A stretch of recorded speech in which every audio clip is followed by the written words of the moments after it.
Tüm dünyanın seyrini değiştiren, hatta sizlerin ve bizlerin, hepimizin hayatına doğrudan etki eden Ukrayna Savaşı henüz bitecek gibi değil. Hatta çıkmaza girdi. Savaşın ana aktörü Vladimir Putin'in yeni büyük kumarı, tek müttefiki Belarus'u da savaşa dahil etmek. Peki Belarus ne yapacak? Belarus'u 1994'ten beri yöneten 68 yaşındaki Alexander Lukashenko Ukrayna'yı işgal edecek mi? Zamanını mı bekleyecek, yoksa Putin ne derse onu mu yapacak?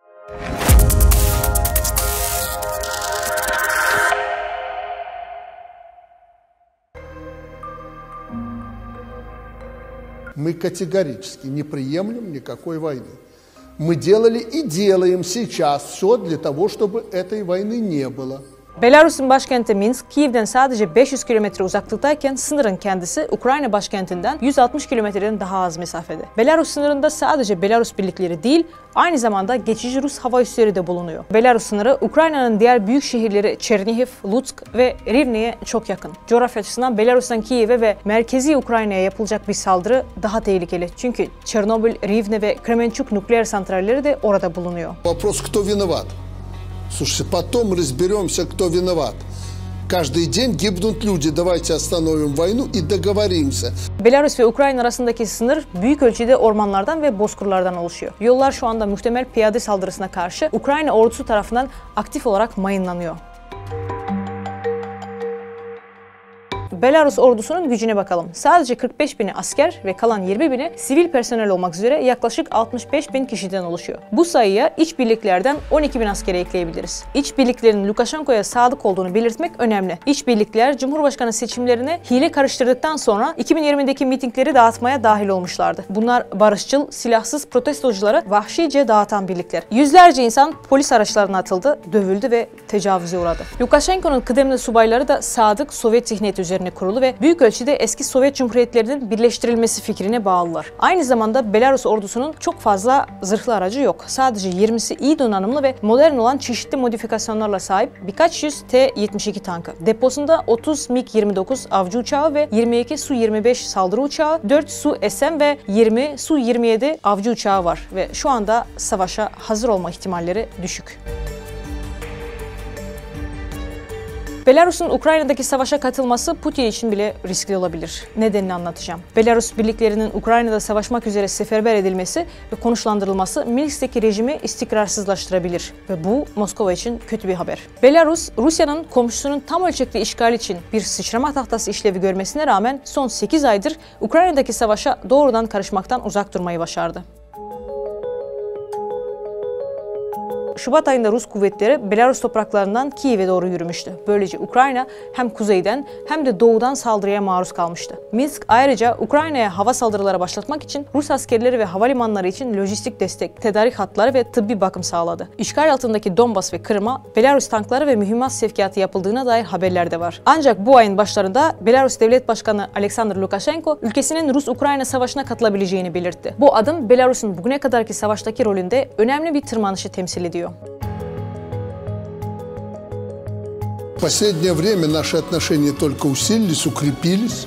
Мы абсолютно доверяем друг другу, поэтому problem практически нет. Bu arada hatırlatalım, Belarus ve Rusya birlik devleti olarak biliniyor. Yani tam entegreli iki devlet. Görünürde iki devlet, ancak Belarus adına tüm kararları Kremlin alıyor. Belarus bu dereceye nasıl geldi? Putin, Lukashenko'ya baskı yapmak için yeterli güce sahip. Soru, bunu yapmanın makul olup olmadığı. Belarus liderinin siyasi kaderi 2020 Cumhurbaşkanlığı seçimlerinden bu yana Kremlin'in elinde. Çünkü Belarus halkı seçimleri hile karıştıran Lukashenko'yu devirmek istediğinde Putin'in desteğiyle kitlesel gösteriler bastırılmıştı. O zamandan beri Lukashenko'nun Rus taleplerine direnme yeteneği azaldı. Çeşitli entegrasyon belgelerini imzalayarak Belarus'un dış politikasını Rusya'nınkiyle uyumlu hale getirdi. Как будет ситуация развиваться? Да, вы можете у меня спросить, ну как, ты же с Путиным там общаешься каждый день, в ближайшее время встретимся, поговорим по экономике, безопасности. Все только начинается. Это я вам на будущее просто, чтобы вы поняли. Все только начинается. То, что происходит в Украине, это начало. Ekonomik ve savunma egemenliğinin büyük bir bölümünü Kremlin'e teslim etti.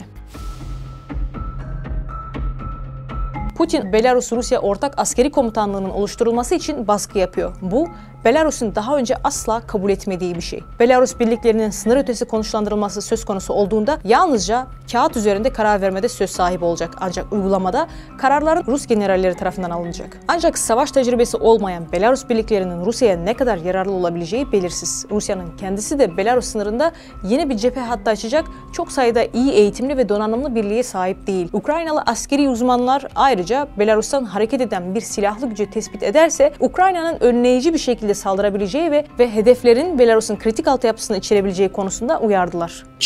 Диспетчеры, техники и другие люди, которые обеспечивают запуск ракет по Украине, должны понимать, мы всех вас найдем. Каждый из вас будет отвечать за эти удары. Belarus-Rusya Ortak Askeri Grubu, Birlik Devleti'nin ortak savunma politikasının bir parçası. Lukashenko konuşlandırıldığını ilan ederek Belarus'un savaş öncesi bir durumda olduğunu etkili bir şekilde ilan etti. Что касается нашего участия в специальной военной операции в Украине, мы участвуем там, мы это не прячем. Ancak Belarus'un 45.000 kişilik ordusunun barış zamanında yalnızca bir kısmının hizmet verdiği göz önünde alındığında savaşa hazırlıklar o kadar yüksek olmayabilir. Ancak basında çıkan haberlere göre birliklerin askeri yeteneklerini ve hazırlıklarını test etme kısvesi altında gizli seferberlik başladı. Bu aşamada destek personeli ve küçük kasaba ve köylerdeki hedef erkekleri içerebilir. Belarus askerlerinin yurt dışına seyahat etmeleri bile yasaklandı.